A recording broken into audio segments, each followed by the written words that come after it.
Estos dos conceptos, IPREM y salario mínimo. Lo primero que vamos a hacer va a ser ir mirando la prensa. Vamos a ir leyendo la prensa para que veáis que son dos términos que se utilizan bastante. En cualquier periódico que cojáis aparecen. Entonces aquí he cogido yo unos documentos por internet que son de periódicos y bueno, esto es viejo ya. Bueno, cuando entra en vigor en la ley de antidesahucios, y veis que dentro de este texto, de esta noticia, nos dicen que los ingresos, que es la medida estrella, la suspensión durante 2 años de los desahucios de los afectados que cumplan condiciones de especial vulnerabilidad. Y nos dicen que los ingresos de los miembros de la unidad familiar no podrán superar la cantidad de 3 veces el indicador público de renta de efectos múltiples, que se llama IPREM, que es el equivalente a 19.000 euros anuales. Esto lo vemos en una noticia. Pasamos a la siguiente noticia. Y lo mismo, aquí nos están hablando de un pueblo y nos dicen que hay unas cantidades y se va a contratar a determinadas personas a tiempo parcial por 6 meses con unas retribuciones equivalentes al SMI, ¿vale? A veces veréis que vienen simplemente las siglas. Entonces, os voy a explicar un poco el origen de estos dos conceptos y las funciones que tienen hoy en día. Bueno, el salario mínimo y el indicador público de renta de efectos múltiples son dos referencias muy importantes. Importantes porque se utilizan muy a menudo, sobre todo en tareas que tienen que ver con la administración y en el ámbito laboral. El salario mínimo se utiliza en el ámbito estrictamente laboral y el IPREM es un índice de referencia para el cálculo de ingresos en muchos ámbitos. ¿Vale? Ahora os explicaré, entraré en más detalle en cada uno de ellos. Vale, el salario mínimo. El salario mínimo nos dice, esta es una definición que nos dice que el salario mínimo fija la cuantía retributiva mínima que percibe el trabajador en una jornada legal de trabajo, sin distinción de sexo o edad de los trabajadores, sean fijos, eventuales o temporeros. O sea, nos están diciendo que es lo mínimo que puede cobrar una persona cuando estamos hablando de una jornada legal de trabajo. ¿Vale? Os voy a explicar un poco, me voy a quedar en esta pantalla mejor. A ver, el mercado de trabajo en España es un mercado intervenido, está intervenido por el Estado. Entonces hay varias entidades que debaten y llegan a acuerdos sobre la normativa que lo regula. Estos actores en este mercado son los sindicatos, la patronal y el Estado. Entonces, de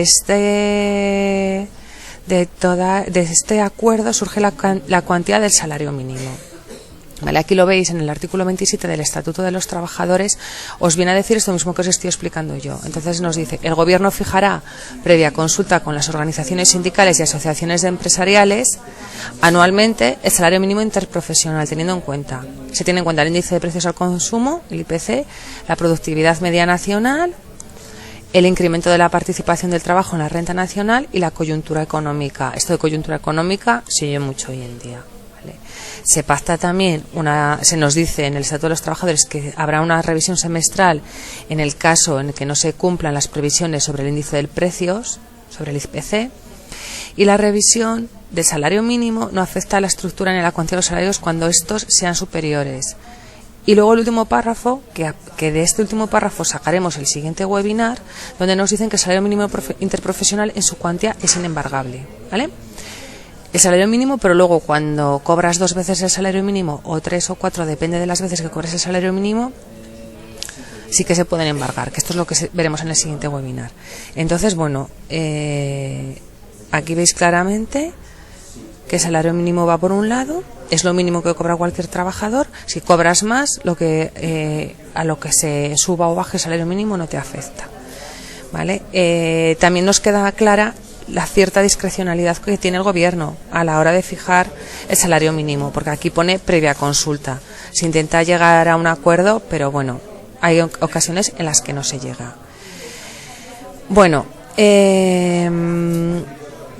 Antes de seguir, os quería comentar que el valor del salario mínimo se fija cada año por el Gobierno en un Real Decreto. ¿Vale? A finales de año sale la ley de presupuestos y luego salen una serie de reales decretos o de normas que nos dan una serie de valores para el año siguiente. Entonces, el salario mínimo se fija en Real Decreto a finales de año. os cuento un poco la evolución del salario mínimo y cómo surge el IPREM, ¿vale? Aquí lo veis claramente. Cuando el PSOE llega al gobierno en el año 2004, decide que hay que subir el salario mínimo, porque nuestro salario mínimo, que este indicador existe en todos los países, es uno de los más bajos de Europa, ¿vale? Entonces se plantea intentar subirlo por lo menos a 600 euros al final de la legislatura. Vale, el salario, esta subida conlleva que se desvinculen un montón de ayudas sociales, becas, subvenciones que estaban vinculadas al salario mínimo, y se crea un nuevo concepto, un nuevo registro que se llama indicador de rentas de efectos múltiples, ¿vale? Esto os cuento cuando entra en vigor, el 1 de julio, y se utiliza como nivel de referencia de la renta para determinadas prestaciones o para acceder a determinados beneficios o servicios públicos. Lo que es importante, que el salario mínimo solamente se va a quedar referido al ámbito laboral, a los contratos de trabajo, lo que tú cobras como salario, ¿vale? Todos los demás ayudas que quieras pedir, o becas o subvenciones, cualquier otro tipo de referencia, es a este indicador.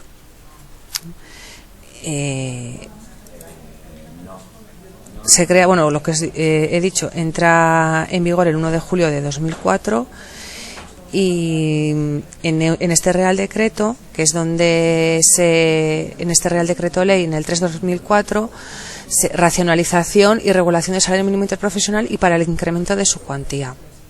Entonces aquí vemos que se nos dice que el IPREM va a servir ahora para determinar la cuantía máxima y mínima de la prestación por desempleo, para determinar la cuantía del subsidio por desempleo, para determinar la cuantía de la renta activa de inserción, el subsidio de desempleo, ¿vale?, en el régimen especial agrario, y la renta agraria en el régimen especial agrario también, pero es en este caso para los autónomos.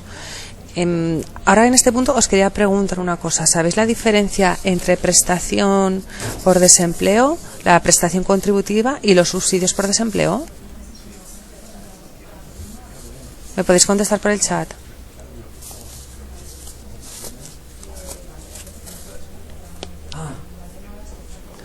Vale. ¿Alguien se anima a contestar a Urco? Que nos dice que no sabe cuál es la diferencia entre prestación por desempleo y subsidio por desempleo.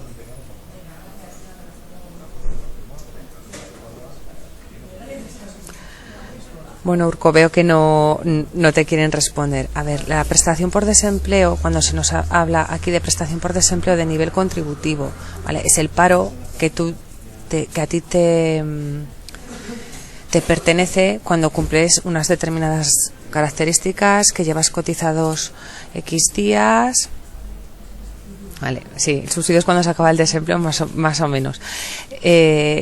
Cuando es contributivo, quiere decir, tú has cumplido los requisitos que nos piden para obtener la prestación contributiva, significa que tú has estado contribuyendo al paro y tienes derecho a determinados meses de paro. Dependiendo del tiempo que has estado trabajando, te corresponden unos determinados meses. Cuando estamos hablando de los subsidios por desempleo, entran varios tipos, ¿vale? Entonces, uno de los tipos de subsidio por desempleo, de subsidio por desempleo, es cuando se nos acaba la prestación contributiva, ¿vale? Se nos acaba la prestación contributiva, lo que os he comentado antes, tenemos determinado tiempo de cobrar el paro porque hemos estado trabajando, que es lo que nos pertenece, y cuando se nos acaba podemos pedir el subsidio, ¿vale? También para los mayores de 55 años, y también hay otro grupo de subsidios, que es, por ejemplo, para los emigrantes retornados cuando vuelven a España, para los liberados de prisión, o cuando hay una revisión de la invalidez, ¿vale? Entonces, los requisitos del subsidio es que no tengas derecho a una prestación contributiva, que estés inscrito como demandante de empleo, que esto nos lo piden siempre, y nos piden que no cobres determinada cantidad al mes. Entonces, todas estas referencias se hacen RGI. Es que no sé a qué te refieres, RGI, Urco. No, no es RGI lo que tú me dices. La renta activa de inserción, esa, ¿puede ser?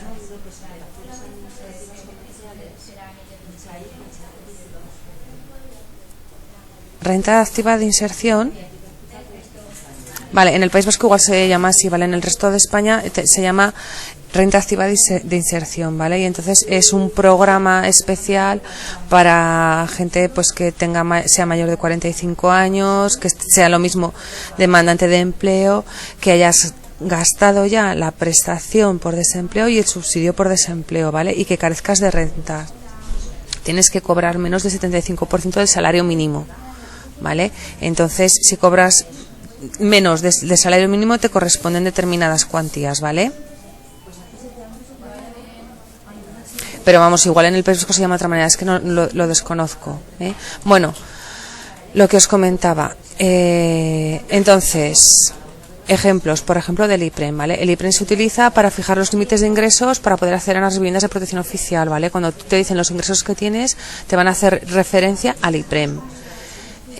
Las condiciones dependen de la comunidad autónoma, pero por ejemplo, este tipo de viviendas, ¿vale? Que son las de protección pública básica, pues no puede superar 5,5 veces el IPREM anual. Y en estas otras, que son de precio limitado, no 7,5, ¿vale? Y a veces hay índices correctores. Entonces, por ejemplo, para que veáis ejemplos de dónde utilizamos el IPREM, ¿vale? Ejemplos del IPREM y la asistencia jurídica gratuita, ¿vale? Cuando no tienes recursos para litigar, tienes derecho a la asistencia jurídica gratuita, ¿vale? Pues se entiende que tienes derecho cuando tus ingresos son inferiores al doble del IPREM, ¿vale? Y luego pues siempre se tienen en cuenta casos especiales, familias numerosas, si alguien con minusvalía, se puede ampliar el margen, ¿vale? Entonces, el indicador IPREM se utiliza para fijar los límites mínimo y máximo de la prestación o subsidio por desempleo. Estos límites varían en función del número de hijos, ¿vale? Entonces nos lo van a tener en cuenta. A la hora de cobrar el desempleo se hace referencia al IPREM. Todos estos son ejemplos que os estoy poniendo de donde estamos utilizando el IPREM. Ahora quiero, sobre todo, que os fijáis en esto, que es la evolución del salario mínimo, ¿vale? Como os fijáis, el salario mínimo siempre por reales decretos, siempre a finales de año. Entonces, a finales de este año nos fijan el del año siguiente y nos dicen el salario mínimo al día, al mes y al año, ¿vale? Cuando al principio, fijaros que estaban en 460, nosotros teníamos un salario mínimo de los más bajos de Europa. Estábamos solamente, por debajo de nosotros solamente estaban Portugal y Grecia, ¿vale? Entonces, va subiendo conforme va pasando el tiempo, ¿veis? Ahora mismo está aquí, ¿vale? En este Real Decreto de 2013 nos lo fijan para el año 2014 y nos lo indican al día o al año. ¿Veis? El salario mínimo ahora al año está en 9.000 euros, 9.034, ¿vale? ¿Qué ha pasado con el IPREM? ¿Vale? Si os fijáis el punto de partida de uno y de otro, me voy a la tabla anterior, ¿vale? El punto de partida es muy similar, ¿vale? En el año 2004 al mes tenemos unos 460 euros.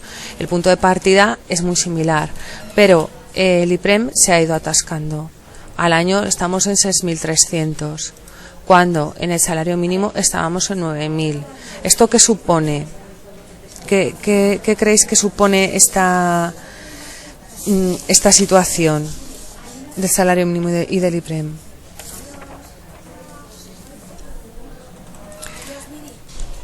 Esto supone que a finales del... Bueno, aquí lo veis, el salario mínimo ha ido subiendo y un IPREM tan bajo supone la exclusión del derecho a las ayudas sociales de un gran número de personas, porque no tienes la renta familiar lo suficientemente baja para acceder a ellas, ¿vale? Por ejemplo, imaginaros, a mí me dan una beca las becas de comedor que hay en los colegios, ¿vale? Entonces, si te dicen tienes que ganar tienes que ganar el salario mínimo, porque... Bueno, puedes ganar menos y trabajas menos horas, pero bueno, imaginaros que el límite para conceder estas ayudas, que todas las personas que superen el salario mínimo, pues ya no tienen derecho, ¿vale? Bueno, pues sabes que si ganas más de 9.000 euros no tienes derecho. ¿Qué ocurre si en vez de cogernos el salario mínimo nos cogen el IPREM y nos dicen todas las personas que ganen más del IPREM, que superen en 1 céntimo el IPREM, ya no entran? Como tu IPREM es 6.000 y tu salario mínimo 9.000, te vas a quedar fuera. ¿Esto lo entendéis? Vale, entonces normalmente lo que están haciendo es normalmente no se dice el IPREM solo, ¿vale? Suele ser 2 veces, 3 veces, 2 veces y media. Pero bueno, tenéis que tener en cuenta esta, ¿vale? Cuanto más bajo sea el IPREM, a menos ayudas tendremos acceso, porque probablemente nos pasaremos de renta siempre, ¿vale? En vez de utilizar el en vez de utilizar el salario mínimo, ¿vale? Cuando estamos hablando de lo que os comento de la inembargabilidad de salarios, ¿vale? Nos vamos a ir al salario mínimo, que es inembargable. Este es el próximo webinar que haremos el próximo día, ¿vale? Este webinar sí que quiero que tengáis claros estos dos conceptos, porque a la hora de asistir es importante. En cuanto voy a entraros un poco más en detalle en, a ver, ¿dónde está la? Vale, mínimo y máximo de la prestación por desempleo, ¿vale? Varían en función del número de hijos, pero bueno, os voy a explicar si nosotros no tenemos hijos, la prestación mínima que yo voy a cobrar, ¿vale?, no puede ser inferior del 80% del IPREM. Con lo cual, aquí, por ejemplo, a la hora de fijar los límites en las prestaciones y subsidios de desempleo, veis que también es preocupante que el IPREM no suba, porque si a ti te dicen el 80% de 9.000 no es lo mismo que el 80% de 6.000, ¿vale? Entonces, la prestación mínima no puede ser inferior del 80% del IPREM incrementado en una sexta parte. Si tenemos hijos, el valor de subsidio no será inferior al 107% del IPREM incrementado en una sexta parte, ¿vale? Los valores máximos, lo mismo, 175 del IPREM incrementado en una sexta parte si no tenemos hijos, y con un hijo el límite es de 200% del IPREM. Con lo cual, ahora veis también de una manera clara lo que os he comentado antes, ¿vale? Mi IPREM bajo significa que voy a cobrar menos de prestación y de subsidio por desempleo, ¿vale? ¿Tenéis alguna duda? Este webinar era muy sencillo, era simplemente aclararos los conceptos y que veréis ejemplos de dónde se utilizaba.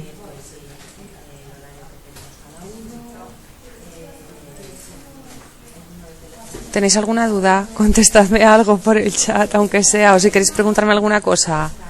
Vale, es un webinar muy sencillo, lo que os digo. El realmente interesante es el de la próxima semana, ¿vale? Os quedéis claros con los conceptos. Este webinar lo estoy grabando, ¿vale? Entonces os lo colgaré en el campus para que lo podáis ver, ¿de acuerdo?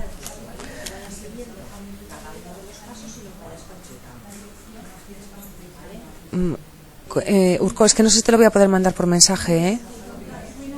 El webinar, porque pesará mucho. ¿No has podido ver los que te ha mandado José Manuel hoy? En el apartado de recursos, ¿vale? Tendréis la presentación, o en el apartado de recursos, en el apartado de biblioteca, os voy a colgar la presentación esta para que la podáis ver, y luego el webinar lo colgaré en el campus, ¿vale? Para que lo podáis ver en la nueva sección que tenéis de webinar, ¿de acuerdo? Si no lo puedes ver, Urco, nos avisas, que lo volveremos a corregir, ¿vale? Venga, pues un saludo.